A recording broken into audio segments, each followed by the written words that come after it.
morning, everyone. We are here to discuss few concepts of Muslim law.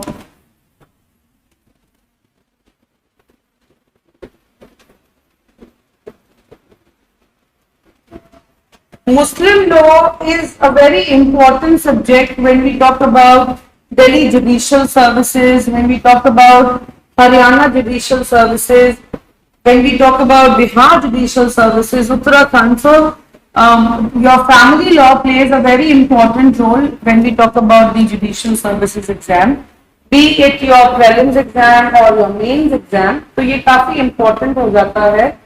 Muslim law में there are certain areas जो आप लोगों को बहुत थरो प्रिपेयर करने हैं, थरोली प्रिपेयर करने हैं. जैसे आप लोगों को मुस्लिम लॉ में एक बेसिक जो इंट्रोडक्शन है वो मालूम होनी चाहिए, that how Muslim law, Islam came into existence. Then talking about the other concepts like what are the sources of Muslim law, talking about the schools of Muslim law, right? Then the concept of nikah is very important. Nikah, divorce is very important. Dawah is very important. तो देखिए आप लोगों के exam में अगर मैं आपको बताऊं तो ये कुछ एरियाज हैं. जैसे हिबा, हिबा क्या है? गिफ्ट है अंडर मुस्लिम लॉ. और maintenance of Muslim females. So these are the topics which are like very important for your judicial services exam. ऐसा नहीं है कि बाकी टॉपिक्स आपको करने ही नहीं है, करने तो है, पर ये कुछ एरियाज हैं जो बहुत इंपॉर्टेंट है आप लोगों के मेंस और प्रीलिम्स एग्जाम के लिए. अब यहाँ पे टॉपिक्स क्या क्या रिमेनिंग है वो भी मैं आपको अभी क्लैरिफाई कर देती हूँ. जैसे हम यहाँ पर डिस्कस करेंगे पैटर्निटी, लेजिटिमेसी एंड एक्नॉलेजमेंट का कॉन्सेप्ट भी.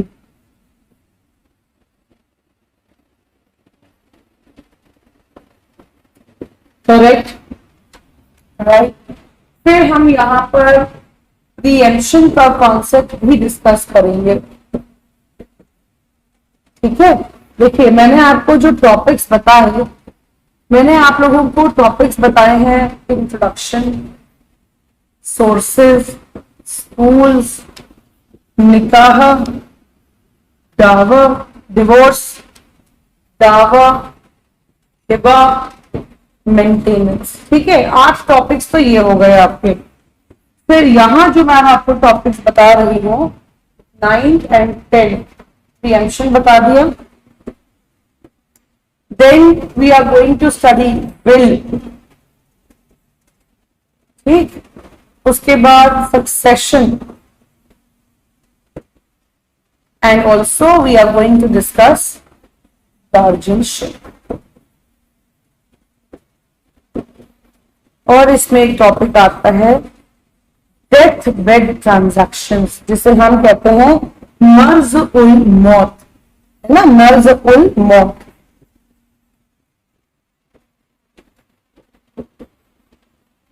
तो ये आपके एरियाज हैं जो आपके मुस्लिम लॉ में बहुत इंपॉर्टेंट है for your exam.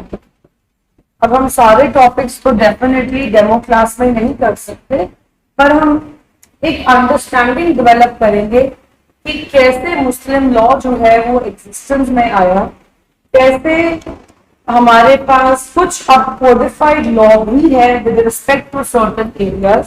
So all of that we are going to discuss in today's section. See, talking about the introduction of Muslim law, इसमें एक बहुत बेसिक जो स्टोरी है, जो एक स्टोरी की तरह आप समझ सकते हैं, वो ये समझना है आपने. You all must have heard of Prophet Muhammad, right? अब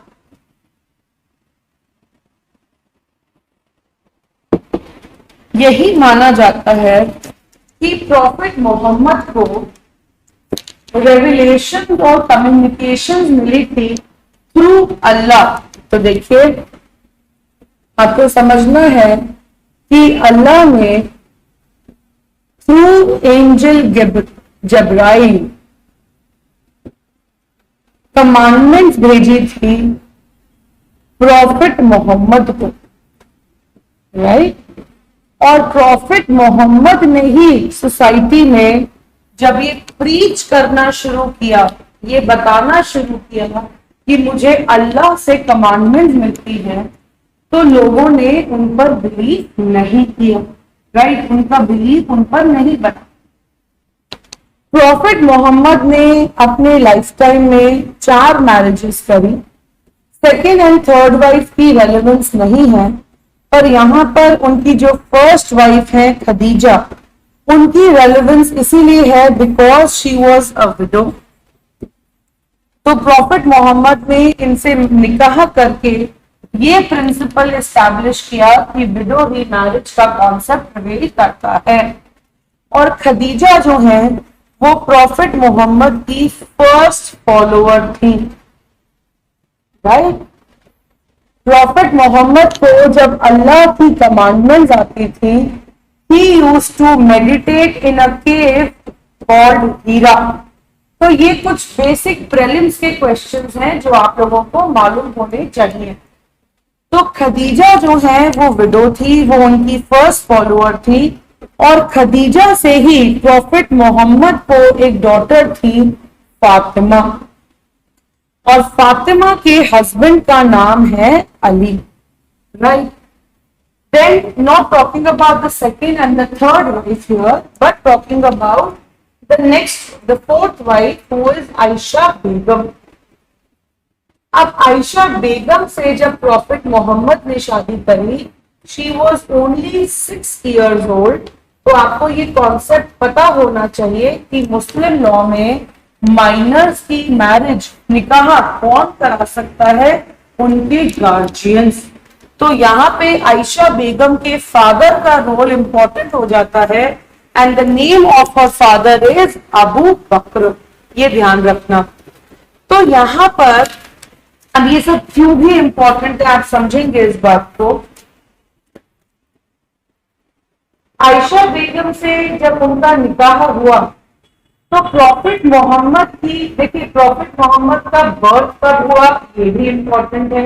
इट वॉज इन 571 AD, और इनकी डेथ कब हुई, it was in 632 AD, right. ये आप ध्यान रखेंगे कि इनकी डेथ कब हुई और इनका बर्थ कब हुआ, ये आपको ध्यान रखना है। जब प्रॉफिट मोहम्मद की डेथ हुई तो क्वेश्चन ये अराइज हुआ that who is going to succeed prophet Mohammad. तो यहाँ पे खदीजा, लेट्स से फातिमा का ये कहना था कि अब रूल ऑफ सक्सेशन फॉलो होना चाहिए, because I am his daughter and I only should succeed my father.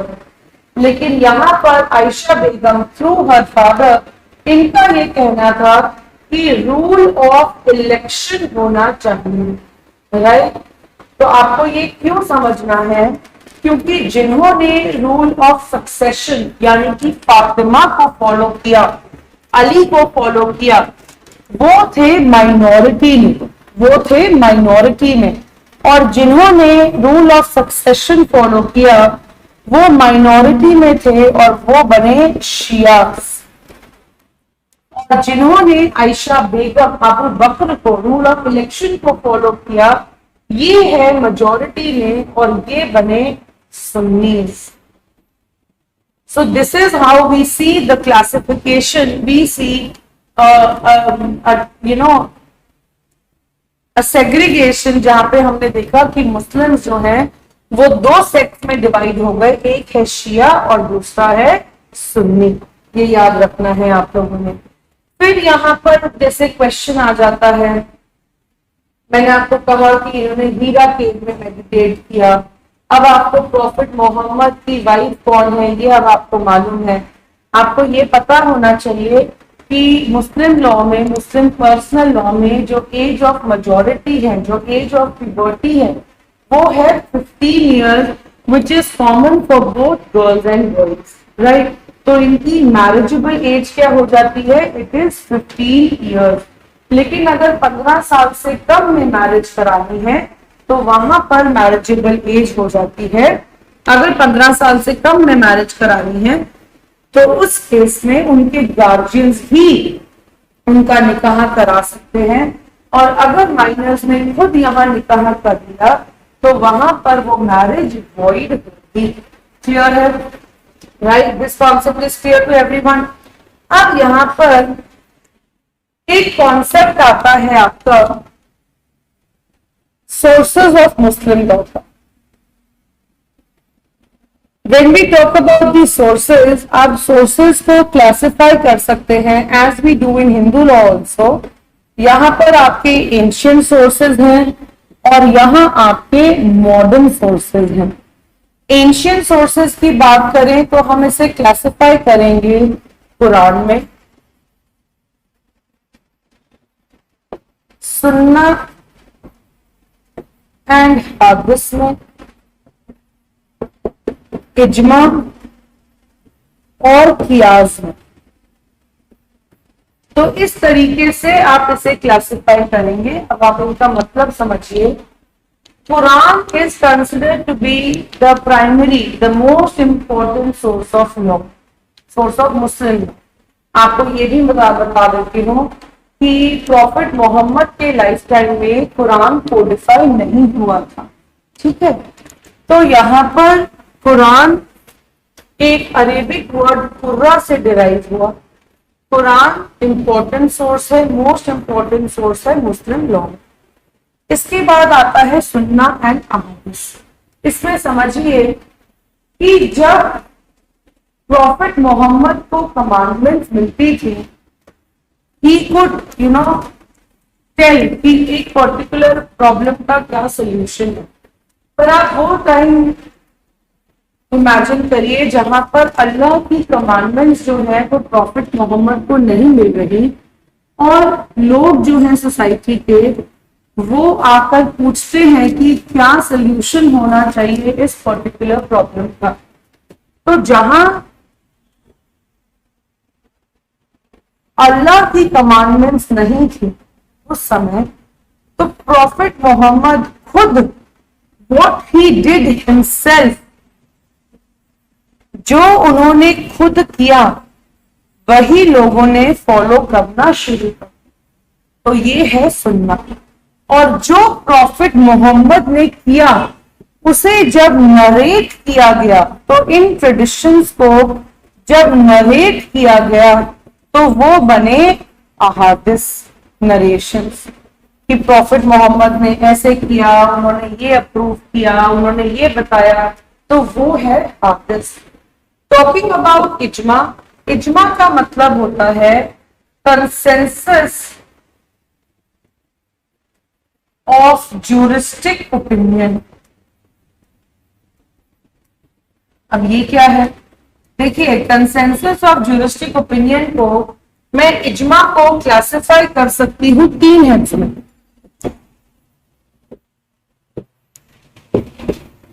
एक है ijma of the companions,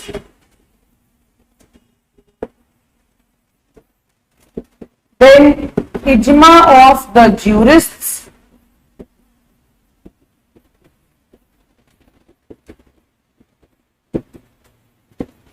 इजमा of the people. तो मैंने आप लोगों को इजमा का क्या मतलब बताया? इजमा का मतलब है consensus of the juristic opinion. तो जो भी कंसेंशुअली, जो भी आपस में बातचीत करके एक सोल्यूशन निकाला गया, वो है इजमा। तो कंपेनियंस किसके? प्रॉफिट मोहम्मद के। अब आप खुद सोचिए कि कंपेनियंस ने तो प्रॉफिट मोहम्मद को उस पर्टिकुलर एक्ट को करते हुए देखा, राइट? तो उन्होंने जो आपस में कंसेंट करके कि हाँ ऐसे किया था या वैसे किया था, तो जो भी सोल्यूशन निकला वो है इजमा ऑफ द कंपेनियंस। जो ज्यूरिस्ट है उन्हें उनका नॉलेज है कि सोसाइटी कैसे रन करती है, लोगों में क्या एक्सेप्टेबल है, लोगों में क्या एक्सेप्टेबल नहीं है, तो वो है आपका इजमा ऑफ द ज्यूरिस्ट। तो हम प्राइम इंपॉर्टेंस देते हैं इजमा ऑफ द कंपेनियंस को, हम सेकेंड इंपॉर्टेंस देते हैं इजमा ऑफ द ज्यूरिस्ट्स को, ठीक है।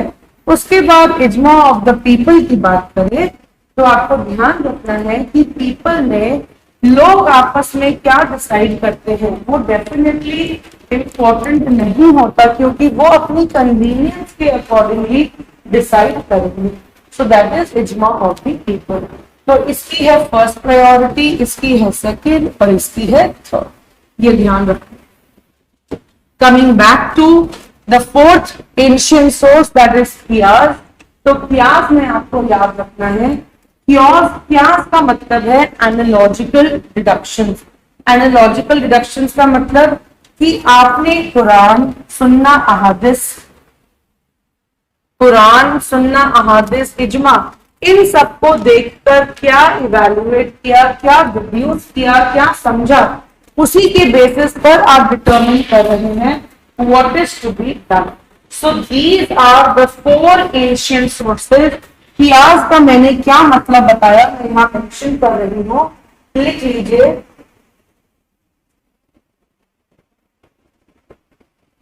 एनालॉजिकल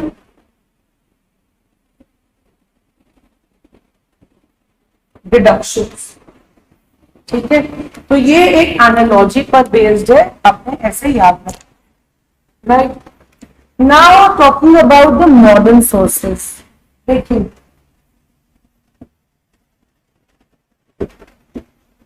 अब मॉडर्न सोर्सेज आप हिंदू लॉ में ले लीजिए, मुस्लिम लॉ में ले लीजिए, सेम है। एक और बात याद रखना, कस्टम्स जो है they are not considered as a source of Muslim law. Why? क्योंकि शरीयत एक्ट 1937 आने के बाद कस्टम्स वो डन अवे विद और कस्टम्स को कोई इंपॉर्टेंस नहीं दी जाती, ठीक है, ये याद रखना। और कियास जो सोर्स है, एंशिएंट सोर्स है, उसे Shias as a source of Muslim law नहीं मानते, तो याद रखना ये भी बात। ये सब प्री के लिए आपके इंपॉर्टेंट है। अब मॉडर्न सोर्सेज में क्या क्या आता है भाई? सबसे पहले तो precedents, then judicial decisions, then equity, justice and good conscience, ठीक है। अब ये क्या है मॉडर्न सोर्सेज में? अगर हम प्रीसिडेंस की बात करें तो मैं पहले एक पीछे एग्जांपल से जाती हूँ and then I will take the recent examples in hand. देखिए जैसे सबसे पहले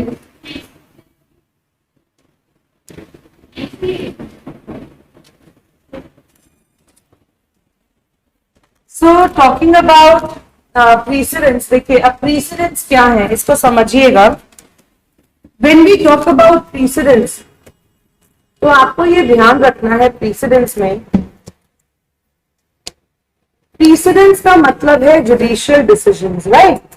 तो जब हम बात करते हैं प्रीसिडेंस की, मुस्लिम लॉ क्योंकि कोडिफाइड नहीं है और जो लॉ कोडिफाइड नहीं होता the problem arises there only. जैसे अगर हम बात करें हिंदू लॉ की, तो हिंदू लॉ में भी आप जानते हैं there are certain areas which are not codified, correct. तो जब आप बात करते हैं मैरिजेस की, अडॉप्शन की, मेंटेनेंस की, गार्जियनशिप, माइनॉरिटी, सक्सेशन, तो हिंदू लॉ वहां पर आपको कोडिफाइड मिलेगा। लेकिन जब हम बात करते हैं let's say joint Hindu family की, या फिर हम बात करते हैं पार्टीशन की, कर्ता की, तो ये सारे एरियाज हिंदू लॉ में भी कोडिफाइड नहीं है। And that is the reason why we are more inclined towards what the court say about these concepts. Karta कौन हो सकता है, पार्टीशन के क्या रूल्स हैं, जॉइंट हिंदू फैमिली में क्या चलेगा, तो ये सारे रूल्स जो हैं आप वहां पर मिताक्षरा और दया भागा तो रेफर करते ही हैं, लेकिन उसके बाद कोर्ट की प्रोनाउंसमेंट्स पर भी डिपेंड करते हैं। So the same way when we talk about precedents here in Muslim law, तो मुस्लिम लॉ में भी प्रीसिडेंस ने बहुत इंपॉर्टेंट रोल प्ले किया। ऐसे जैसे मुस्लिम लॉ में एक कॉन्सेप्ट है, मैंने आपको अभी बताया, यहां पर हम देखिए मुस्लिम लॉ में ना जो मदर्स हैं उनको कम इम्पोर्टेंस मिली है as in comparison to father और ग्रैंडफादर। तो जब हम बात करते हैं ना माइनर्स की मैरिज की, तो सुन्नीज में और शियाज में कहीं ना कहीं डिफरेंस है। जैसे सुन्नीज में तो फिर भी आपको कुछ कैटेगरीज मिल जाएंगी, जैसे वहां पे फादर, दादा, भाई, पैटर्नल रिलेशन, फिर मदर की बारी आती है, मैटरनल रिलेशन, फिर गवर्नमेंट। तो यहाँ पर तो आपको फिर भी कुछ गार्जियंस मिल जाएंगे। जब हम निकाह की बात करते हैं तो उस कॉन्सेप्ट को, गार्जियनशिप के कॉन्सेप्ट को हम कहते हैं जब्र। ठीक है, जब्र बोलते हैं। विलायत कोई निकाह, गार्जियनशिप फॉर मैरिज, और जो गार्जियंस है उन्हें हम कहते हैं जब्र। तो जब्र कौन कौन है ये मैंने आपको बताया। और शिया में ना सिर्फ दो कैटेगरीज हैं, एक है आपके फादर और दूसरे हैं आपके paternal grandfather. Correct. So what I am trying to tell you here is precedents में अब मुस्लिम लॉ में ये कॉन्सेप्ट है कि भाई अगर आपको गिफ्ट दिया गया है, गिफ्ट में आपको मालूम है ना कि जब डोनर देता है तो डोनी एक्सेप्ट करता है। तो एक केस है, कथीसा उम्मा का केस है। उस केस में क्या हुआ था, there was this minor wife जिसको गिफ्ट मिला उसके हस्बैंड से, but then that was accepted by the mother of the minor wife.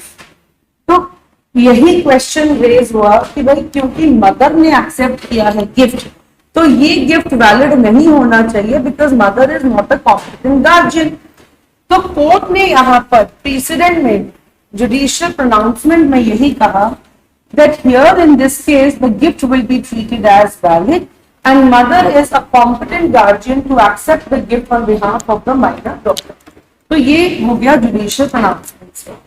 Then the other revolutionary judgment which came, you all know, Shaira Bano and others versus Union of India, जिसकी वजह से तलाकुल बिद्दत की जो practice है, तलाकुल ban की जो practice है, triple divorce जिसे हम कहते हैं, वो भी अनकॉन्स्टिट्यूशनल डिक्लेयर हुआ। तो मैंने क्या कहा, देखिए जब हम बात करते हैं तलाक की, तो तलाक को, और आपको ये भी मालूम होगा कि तलाकुल सुन्नत की जो प्रैक्टिस है इसे भी क्वेश्चन किया गया है कोर्ट में। और तलाकुल सुन्नत को हम फर्दर क्लासिफाई करते हैं एहसान फॉर्म में। Just a second.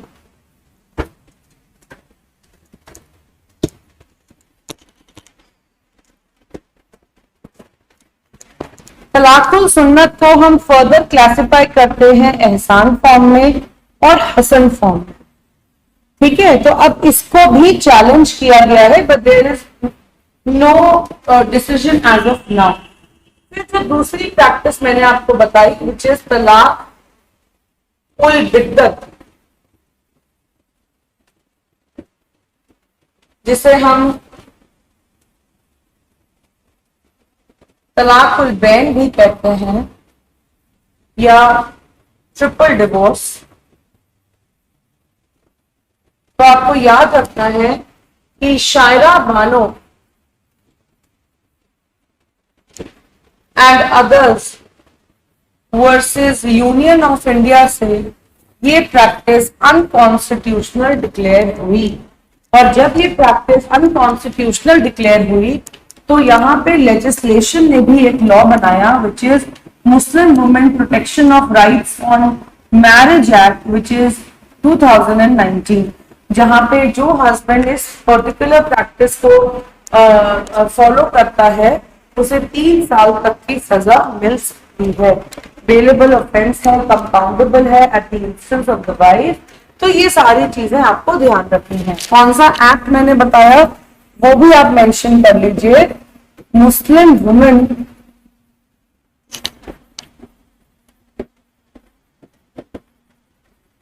Protection of rights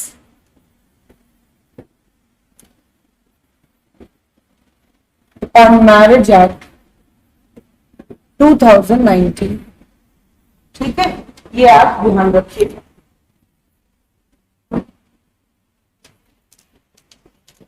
precedence आपको क्लियर हुआ। मैंने आपको एक केस बताया कथीसा उम्मा का, और सेकंड केस आपको मैंने बताया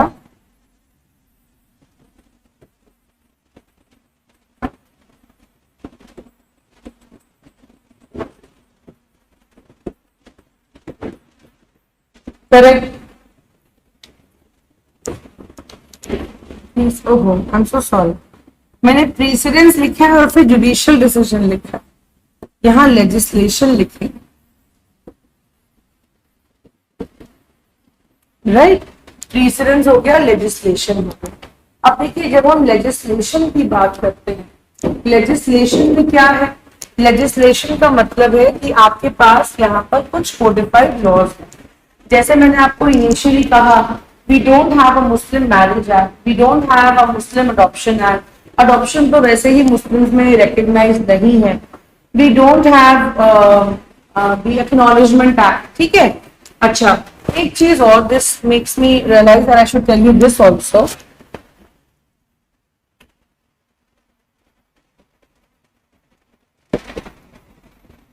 When we talk about marriage, adoption, maintenance,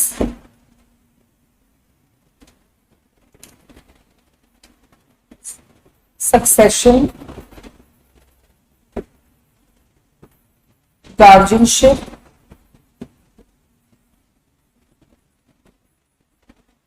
right. तो मैरिजेस की जब हम बात करते हैं हिंदूज में और मुस्लिम्स में और सेक्युलर लॉ, तो याद रखिएगा, मैरिजेस हिंदूज में हिंदू मैरिज एक्ट से गवर्न है, मुस्लिम्स में इनका पर्सनल लॉ है,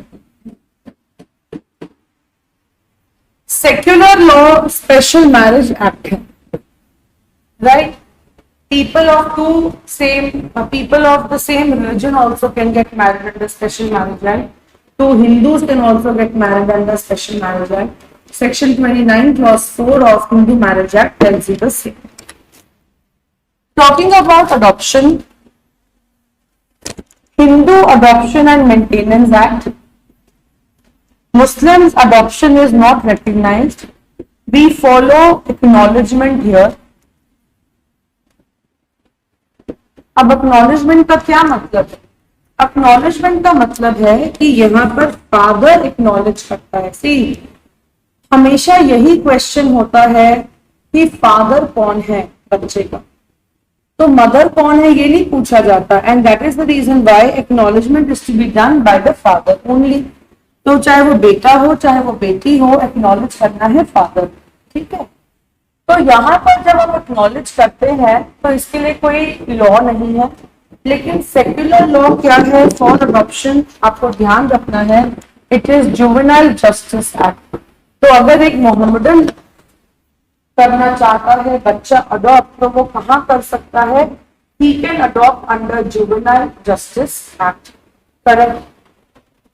मेंटेनेंस की बात करें तो मेंटेनेंस जो है वो मेंशन है आपके Hindu adoption and maintenance act में, हिंदू मैरिज एक्ट में भी मेंटेनेंस है।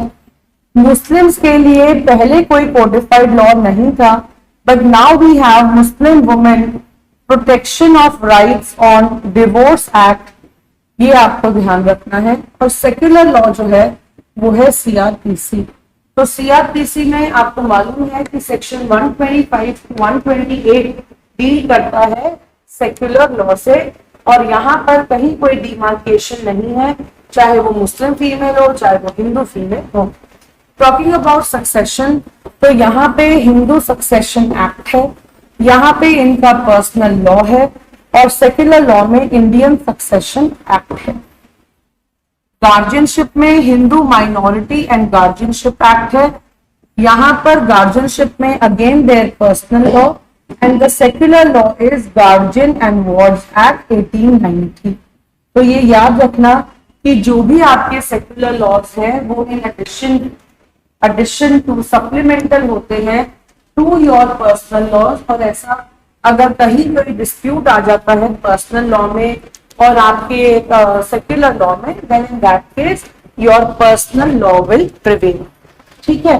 तो ये एक कॉन्सेप्ट है जो आपको याद रखना है for your exams. फिर मैं आपको यहाँ पर लेजिस्लेशन बता रही थी कि ऐसी कौन कौन सी लेजिस्लेशन है जो मुस्लिम लॉ में लॉज बनाए गए हैं for the upliftment of the females mainly, क्योंकि मेल्स को तो ऑलरेडी पहले ही बहुत सारे राइट्स प्रोवाइडेड हैं। तो लेजिस्लेशन में क्या क्या आता है देखिए, जैसे सबसे पहला जो लॉ है वो है मुसलमान वक्फ वैलिडेटिंग एक्ट।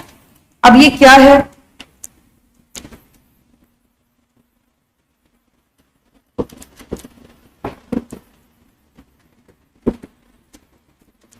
अब वक्फ वैलिडेटिंग एक्ट, सबसे पहले तो आपको वक्फ का मतलब पता होना चाहिए। वक्फ का मतलब है कि यहां पर वक्फ का मतलब है कि आपने यहां पर एक रिलीजियस चैरिटेबल या पायस आपने एंडाउमेंट करा है, आपने एक ऑब्लिगेशन जो है उसको फुलफिल किया है, ठीक है, और इसके लिए आपने अपनी प्रॉपर्टी को दिया है चैरिटी में, राइट। दिस इज वक्फ। जो वक्फ करता है, जो चैरिटी करता है, उसे हम कहते हैं वाकिफ। ये ध्यान रखिए। तो एक कॉन्सेप्ट है मुस्लिम लॉ में दैट द वाकिफ can not eat out of the Waqf property. जिसका मतलब क्या है कि जो प्रॉपर्टी आपने चैरिटी में दी है उस प्रॉपर्टी के फ्रूट्स आप इंजॉय नहीं कर सकते। लेकिन इस एक्ट के आने के बाद से, इस एक्ट के आने के बाद से ये समझिए कि आपको ये परमिशन है। सुन्नीज ही वैसे ऐसा करते हैं। सुन्नीज आपको अलाउड है that you can enjoy the fruits of the property which you have given by way of charity. फिर इसके बाद जो नेक्स्ट एक्ट आता है वो है dissolution of Muslim marriage act. अब dissolution of Muslim marriage act में क्या है? Dissolution of Muslim marriage act में देखिए, इस कॉन्सेप्ट को समझते हैं।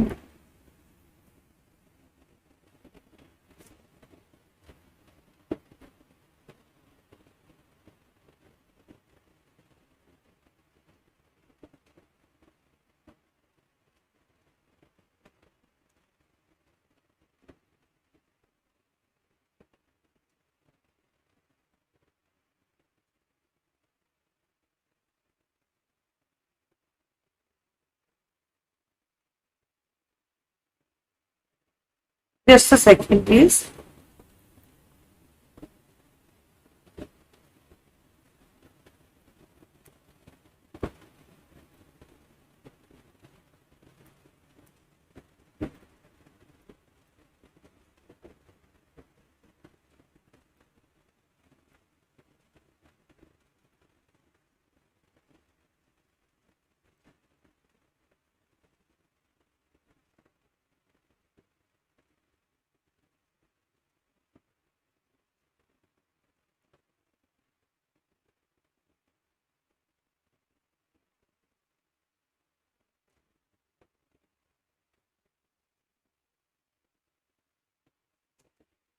Yes.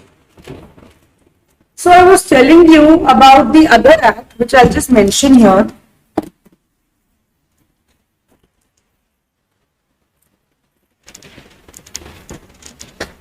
Which is dissolution of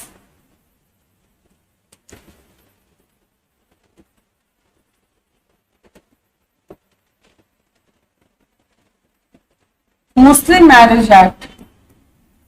अब dissolution of Muslim marriage act क्यों इंपॉर्टेंट है? देखिए, मैं आपको यही बता रही थी।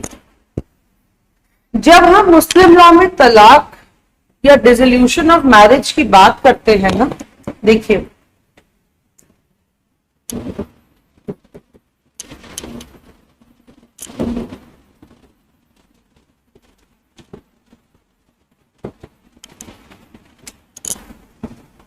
या तो आपकी मैरिज डेथ से डिसॉल्व होगी या आपकी मैरिज डिवोर्स से डिसॉल्व होगी।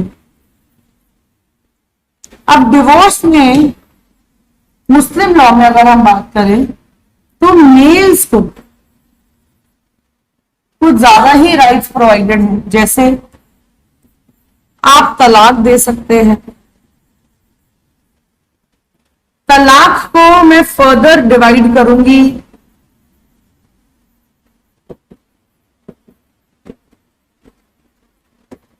और इसको डिवाइड करेंगे एहसान और हसन में।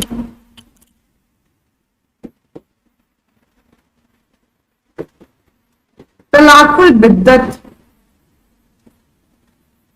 जो मैंने आपको अभी कहा, तलाकुल बैन या ट्रिपल डिवोर्स, तो पहला राइट क्या हो गया हस्बैंड का? तलाक। इस तरीके से। दूसरा इला, थर्ड जिहार। तो ये सारे मेल्स के राइट्स हैं।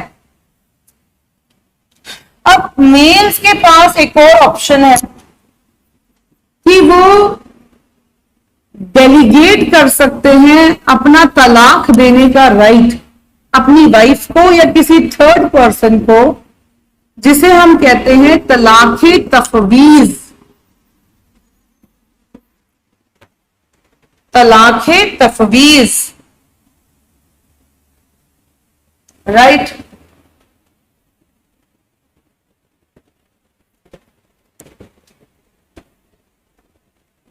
देन जैसे हिंदू लॉ में हम पढ़ते हैं ना डिवोर्स बाय म्यूचुअल कंसेंट, तो मुस्लिम लॉ में भी डिवोर्स बाय म्यूचुअल कंसेंट का कॉन्सेप्ट है।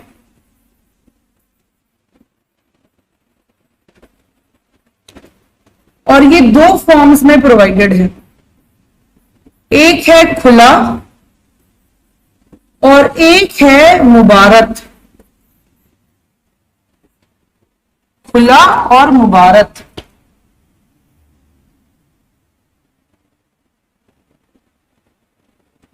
क्लियर हुआ?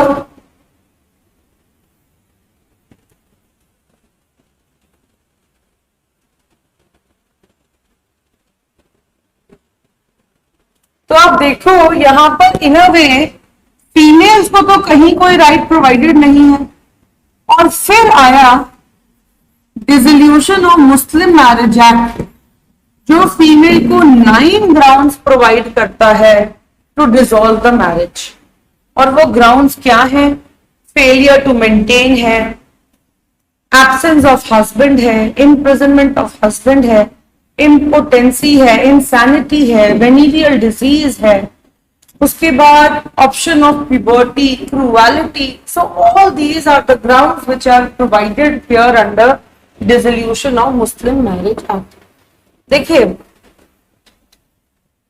Dissolution of Muslim marriage act में मैंने आपको क्या क्या ग्राउंड्स बताए?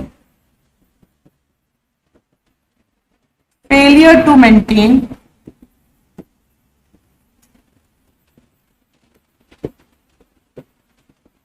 एब्सेंस ऑफ हस्बैंड, इसका ना सेक्शन 2 पढ़िएगा dissolution of Muslim marriage act का।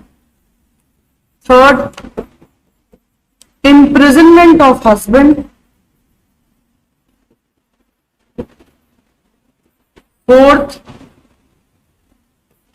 impotency, fifth insanity,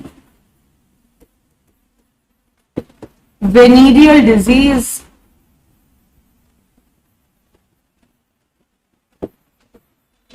option of puberty, very very important जब ये बात करते हैं ख्यार उल बुलुग की। क्या कहा मैंने? ख्यार उल बुलुग।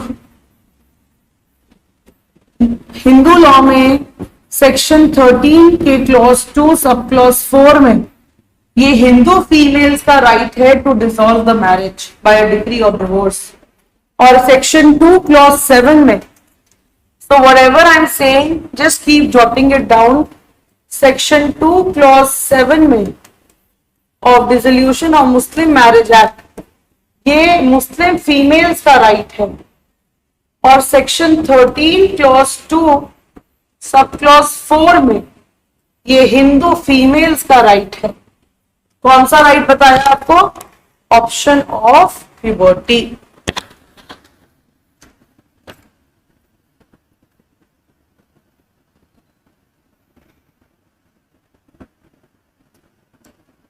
Is it clear? समझ में आया? फिर हमारे पास एक और लेजिस्लेशन है,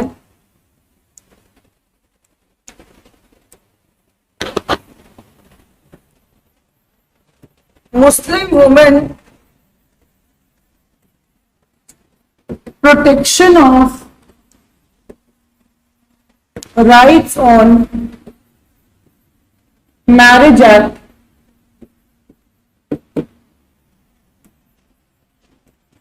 Muslim women protection of rights on divorce act.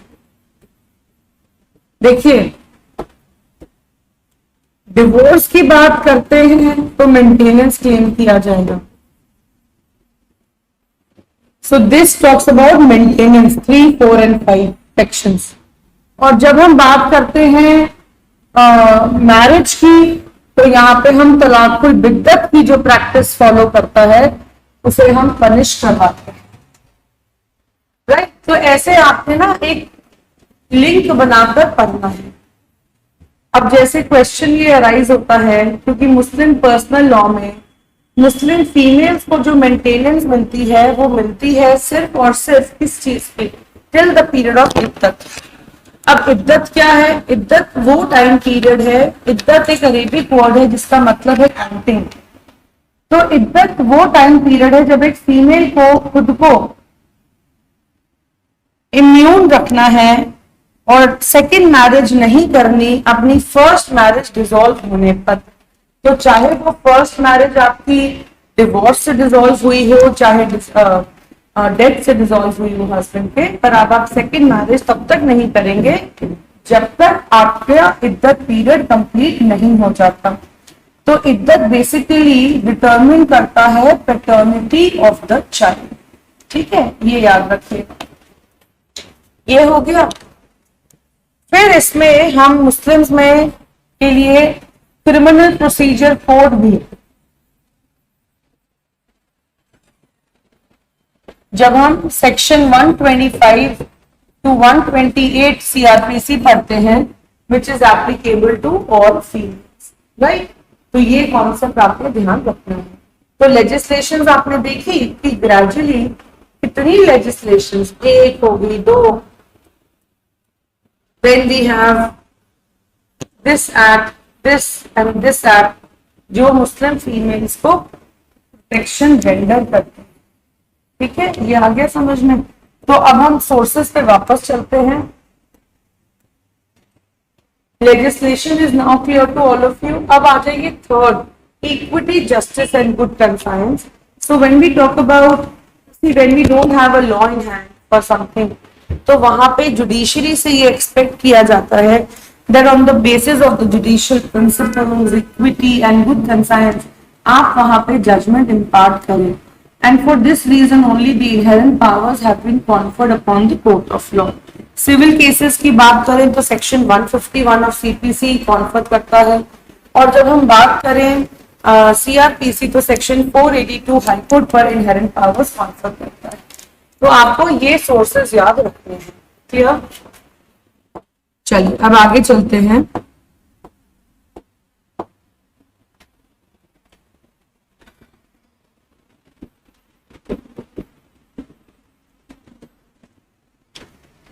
निकाह का जब हम कॉन्सेप्ट डील करते हैं मुस्लिम लॉ में, तो निकाह के कॉन्सेप्ट में आप देखिए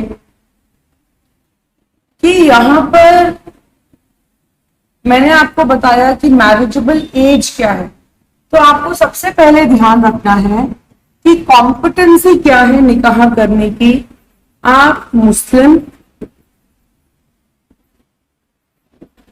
you should have attained the age of puberty and you should be of sound mind. Puberty का मतलब 15 years for girls and for boys both. लेकिन ऐसा नहीं है कि माइनर्स का निकाह नहीं हो सकता. या अनसाउंड माइंड के पर्सन्स का निकाह नहीं हो सकता। इनका निकाह कराएंगे इनके गार्जियंस। ठीक है, तो निकाह की कॉम्पिटेंसी क्लियर हुई। अब निकाह में और क्या एसेंशियल्स हैं जो आपको फुलफिल करने हैं।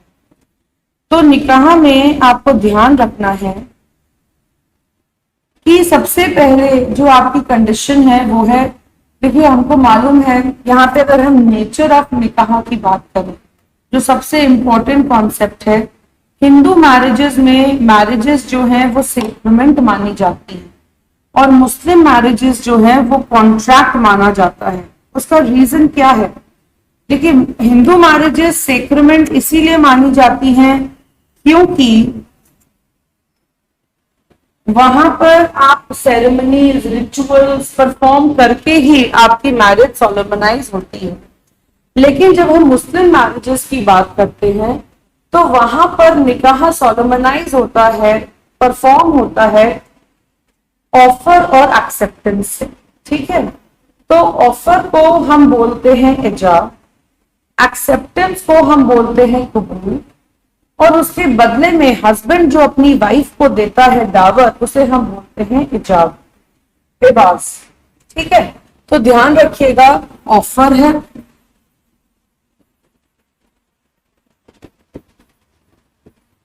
एक्सेप्टेंस है और कंसिडरेशन है। ऑफर में मैंने आपको बताया गर्ल और बॉय कोई भी ऑफर दे सकता है, एक्सेप्टेंस फिर दूसरी पार्टी को करनी होगी। यहां पर इंपॉर्टेंट पॉइंट क्या आ जाता है कि एक्सेप्टेंस जो है it should be bye it's, जो ऑफर और एक्सेप्टेंस है वो सेम टाइम और सेम प्लेस पर होना चाहिए। प्लेस बदल सकती है लेकिन टाइम सेम होना चाहिए। और इन्हीं बातों की वजह से यहाँ पर हम कॉन्ट्रैक्चुअल एलिमेंट देख सकते हैं मुस्लिम निकाह में। ठीक है, कंसिडरेशन मैंने क्या कहा, इनके लिए वर्ड्स क्या यूज करें, इजाब, कबूल और इवाज। राइट, ये वर्ड्स आपको याद रखने हैं। अब कंसिडरेशन, देखिए जब हम बात करते हैं मेहर की, जब हम बात करते हैं दावर की, तो प्लीज रिमेंबर कि मेहर और दावर के बिना भी मैरिज जो है वो एब्सोल्युटली वैलिड है। तो ऐसा नहीं है कि अगर आपने दावर नहीं दिया तो आप जो है वो निकाह नहीं कर पाएंगे, ऐसा नहीं होता।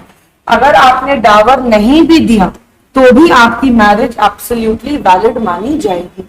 तो प्लीज ध्यान रखिएगा, मेहर और दावर जब हम पढ़ते हैं तो मेहर के ना टाइप्स हैं। एक है स्पेसिफाइड,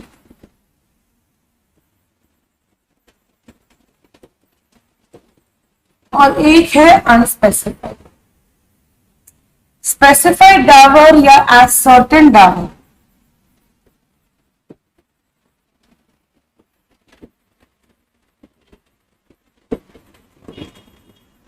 या प्रॉपर डावर या कस्टमरी डावर, इसे हम कहते हैं मेहर ए मिस्ल।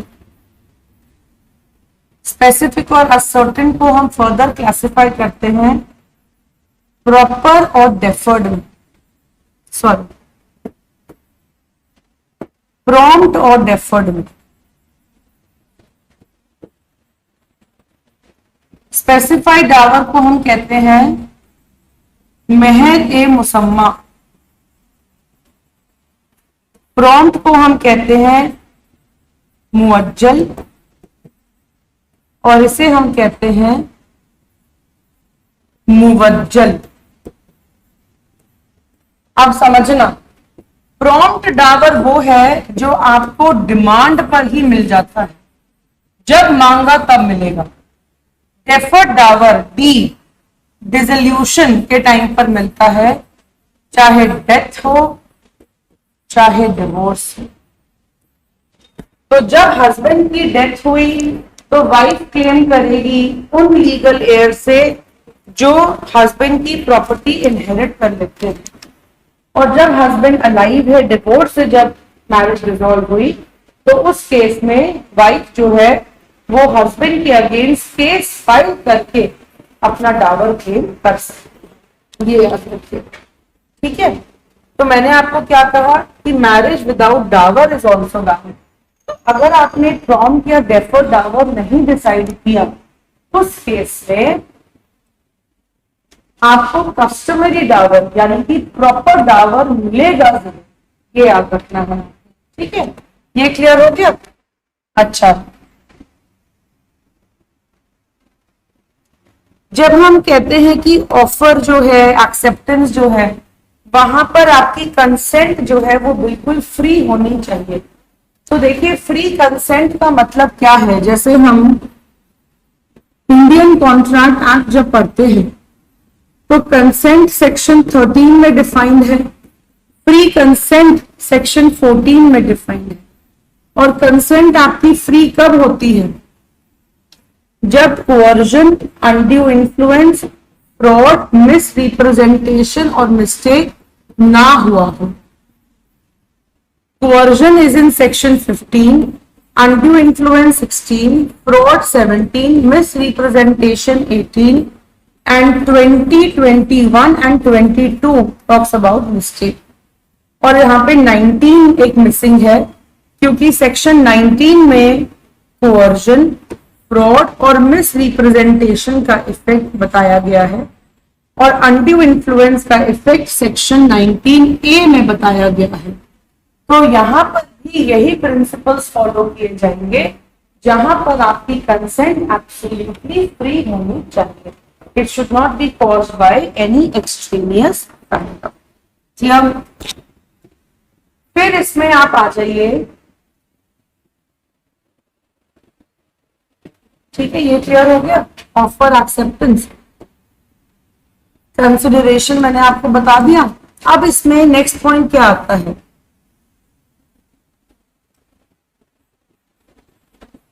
There should be no legal disability.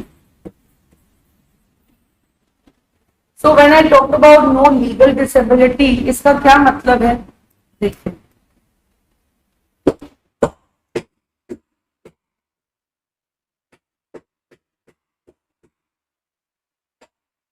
अब no legal disability में there are various types of disabilities like absolute disability, relative disability, prohibitive disability, है ना, डायरेक्टरी इनकैपेसिटी।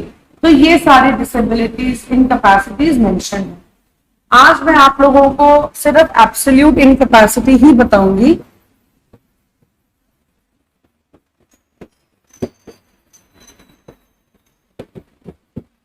एब्सोल्यूट का मतलब है कि देखिए, मुस्लिम लॉ में ना सबसे ज्यादा टिकलिश क्या हो जाता है? सुन्नी और शिया का हर चीज अलग अलग न्योन कर। अब एब्सोल्यूट इनकैपेसिटी इजी इसीलिए है क्योंकि यहाँ पे शिया और सुन्नीज के जो रूल्स हैं वो सेम है। जैसे यहाँ पर अगर आप कॉन्जैंग्विनिटी में,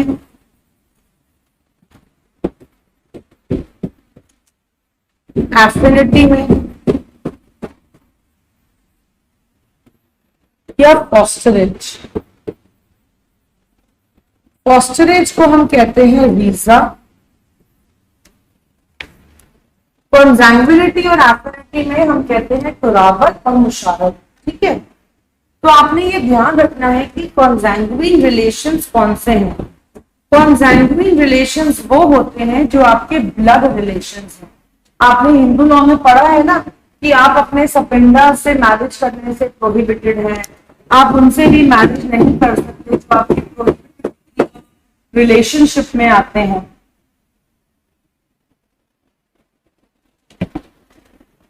तो जब हम बात करते हैं कॉन्जैंग्विन रिलेशंस की, तो याद रखिए कि कॉन्जैंग्विन रिलेशंस वो हैं जो आपके ब्लड रिलेशंस में कवर होते हैं। जैसे आपके, मैंने आपको बताया कि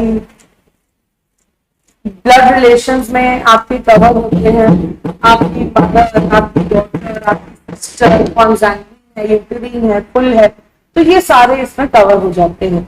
जब हम बात करते हैं एफिनिटी की, तो एफिनिटी का क्या मतलब है, जो रिलेशंस आपके मैरिज से क्रिएट हुए हैं तो उनसे भी आप निकाह नहीं कर सकते।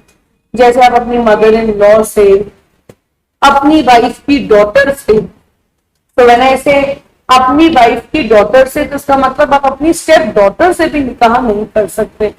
लेकिन अगर आपकी और आपकी वाइफ की मैरिज कंज्यूमेट नहीं हुई, देन इन दैट केस आप अपनी वाइफ से, आप अपनी स्टेप डॉटर से निकाह कर सकते हैं। ठीक है,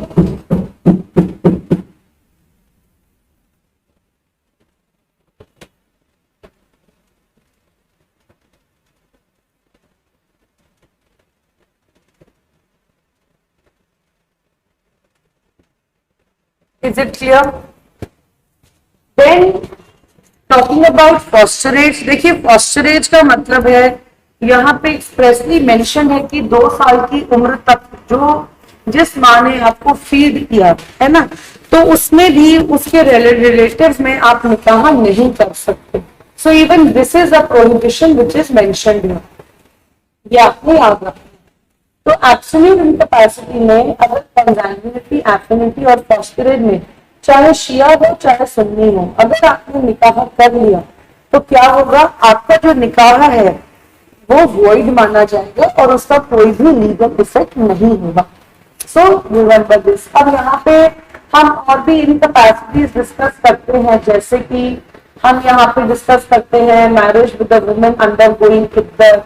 we are also going to discuss difference of religion में अगर आप शादी कर ले, है ना, marriage with a woman who is pregnant, या पिलग्रिमेज पे अगर आप शादी कर ले, तो इन सबके अलग अलग कॉन्सिक्वेंसेज हैं जो हम डिटेल सेशंस में डिस्कस करेंगे। अब इसमें जैसे कॉन्सेप्ट मैंने आपको तलाक का इंट्रोड्यूस कर दिया है ना, आप देखिए मैं आपको जो हमने शुरू से डिस्कस करा है मैं उन्हीं को अब क्रक्स कर रही हूँ, उन्हीं को पेन डाउन जो जो मैंने किया है उसी को एक बार आप लोगों को शो कर रही हूँ, so that you have a clear idea as to what all we have discussed in today's session. और यहाँ पे आप देखिए मैंने आपको पहले टॉपिक्स इंट्रोड्यूस करे कि कौन कौन से टॉपिक्स मुस्लिम लॉ में कवर किए जाते हैं for your judicial services exam. फिर हमने यहाँ पर थोड़ा सा आज एक बेसिक इंट्रोडक्शन डिस्कस किया। देखिए जब हम कहते हैं ना, जब prophet Muhammad from Mecca to Medina आए तो उस पर्टिकुलर जर्नी को हम कहते हैं हिजरत। ठीक है, और जो टाइम पीरियड इस्लाम से पहले प्रिवेल करता था उस टाइम पीरियड को हम कहते हैं अय्यम ए जहालिया। तो ऐसे बहुत सारे कॉन्सेप्ट्स हैं जो आपको डिटेल सेशन में बताए जाएंगे। यहाँ पर मैंने आपको एक बेसिक इंट्रोडक्शन दिया कि प्रॉफिट मोहम्मद को जो रेवलेशंस मिली वो कब मिली, और जो फर्स्ट रेवलेशन है वो प्रॉफिट मोहम्मद को 609 एडी में मिली थी। ये भी याद रखिएगा। फिर मैंने आपको इनकी बर्थ का, इनकी डेथ का, इनकी वाइफ और ये सब बताया। शिया और सुन्नी कैसे इमर्ज हुए, सुन्नीज में कैलिफ थे, शियाज में इमाम होते हैं, और कौन थे पहले सुन्नी में कैलिफ, कौन थे यहाँ पर पहले इमाम, ये सारी लिस्ट आपको फाउंडेशन कोर्स में प्रोवाइड की जाएगी। Then talking about the sources of Muslim law, यहाँ पर आप देखिए मैंने आपको एंशिएंट और मॉडर्न सोर्सेज मेंशन किए हैं। एंशिएंट में हमने कुरान, सुन्ना, अहादिस। अब हादिस की अगर हम बात करें, इसे हम क्लासिफाई करते हैं 3 हेड्स में। एक है अहादिस ए मशहूर, अहादिस ए मुतवतीर, और एक है अहादिस ए वाहिद। तो इस तरीके से सुन्नत को भी हम क्लासिफाई करते हैं। फिर कियास मैंने आपको कहा, इज्मा आपको मैंने बताया, ठीक है। फिर यहाँ पे देखिए इज्मा को मैंने क्लासिफाई किया था कंपेनियंस, ज्यूरिस्ट और पीपल में। Then we discussed the modern sources, precedence, legislation and equity, justice and good conscience. उसके बाद देखिए यहाँ पे हमने मुस्लिम वुमेन, मैंने आपको यहाँ पे लेजिस्लेशन बताई, कहाँ से ये रिपील हुआ, अनकॉन्स्टिट्यूशनल डिक्लेयर हुआ। फिर यहाँ पे आपको सारे सेक्युलर प्रोविजंस जो है वो बताए गए। ये है आपकी precedence, Waqf validating act, dissolution of Muslim marriage act, dissolution of Muslim marriages जो है वो किस तरीके से होती है, डेथ से, डिवोर्स से, तो ये भी आप लोगों को टेबल याद रखना है, वेरी वेरी इंपॉर्टेंट। खुला जो है वो ऑफर है वाइफ के साइड से, मुबारक में कहीं कोई भी ऑफर दे सकता है, इधर द हस्बैंड और द वाइफ, और जो ऑफर देती है wife it is to be accepted by the husband, और जैसे ही ये एक्सेप्ट हो जाता है ये इररिवोकेबल डिवोर्स हो जाता है। मुस्लिम लॉ में तलाक जो है, डिवोर्स जो है वो इररिवोकेबल तब होता है जब आपका इद्दत पीरियड कंप्लीट हो जाता है। ठीक है, आगे बढ़ते हैं। फिर मैंने आपको यहाँ ऑप्शन ऑफ प्यूबर्टी बताया। ऑप्शन ऑफ प्यूबर्टी में एक बहुत इंटरेस्टिंग डिफरेंस मैं आपको बता देती हूँ। हिंदू लॉ में इतना स्ट्रिक्ट नहीं है जितना स्ट्रिक्ट मुस्लिम लॉ में है। मुस्लिम लॉ में कहते हैं कि the marriage should not be consummated, whereas in Muslim Hindu law में कहते हैं कि मैरिज कंज्यूमेट हुई या नहीं हुई that does not matter, the female can exercise her right of option of puberty. लेकिन मुस्लिम लॉ में अगर आपने ऑप्शन ऑफ प्यूबर्टी एक्सरसाइज करना है तो वहां पर आपकी मैरिज कंज्यूमेट नहीं होनी चाहिए, ये ध्यान रखिएगा। फिर यहाँ मैंने आपको और लेजिस्लेशन जो मेंशन करी है वो है मुस्लिम women protection of rights on marriage act, Muslim women protection of rights on divorce act, criminal procedure code section 125 to 128 of CrPC. फिर यहाँ पे निकाह में मैंने आपको कंडीशंस बताई हैं सारी, जहाँ पे आप मुस्लिम, प्यूबर्टी और साउंड माइंड के होने चाहिए। ठीक है, ये सारी कंडीशंस याद रखिएगा। ऑफर एक्सेप्टेंस कंसिडरेशन, कोई लीगल डिसेबिलिटी नहीं होनी चाहिए, पार्टीज की कॉम्पिटेंसी होनी चाहिए। मेहर में मैंने आपको सेग्रीगेशन डिवाइड करके बताया, स्पेसिफाइड और अनस्पेसिफाइड डावर।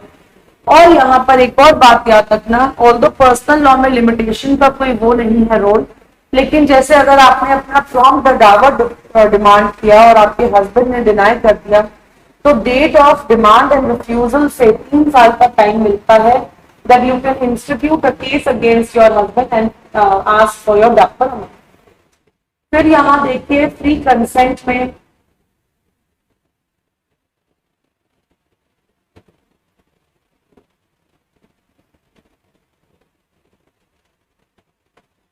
ठीक है, अब फ्री कंसेंट में आपको ये ध्यान रखना है कि कंसेंट जब फ्री होती है, कंसेंसस एड इडम का कॉन्सेप्ट बहुत इंपॉर्टेंट है।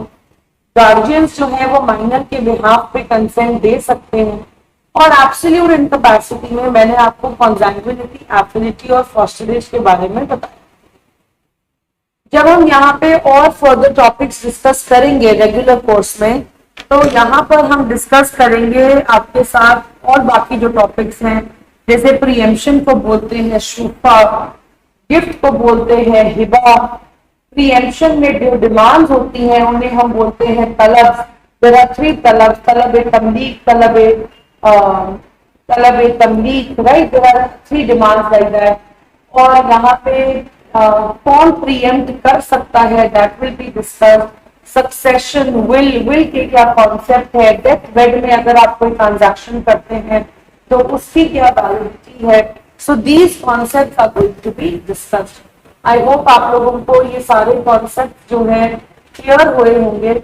और यहाँ पर मैंने इन अ वे आप लोगों के साथ ब्रीफ में सोर्सेस, निकाह का कुछ एरिया, टाइप्स ऑफ तलाक, ये आपके साथ डिस्कस किया। तो मुस्लिम लॉ में आपकी जो प्रीलिम्स में वेटेज है वो भी डिसाइडिंग फैक्टर हो जाती है, और मेंस में भी आपके आंसर राइटिंग में क्या एफिशिएंसी है, even that is very very important.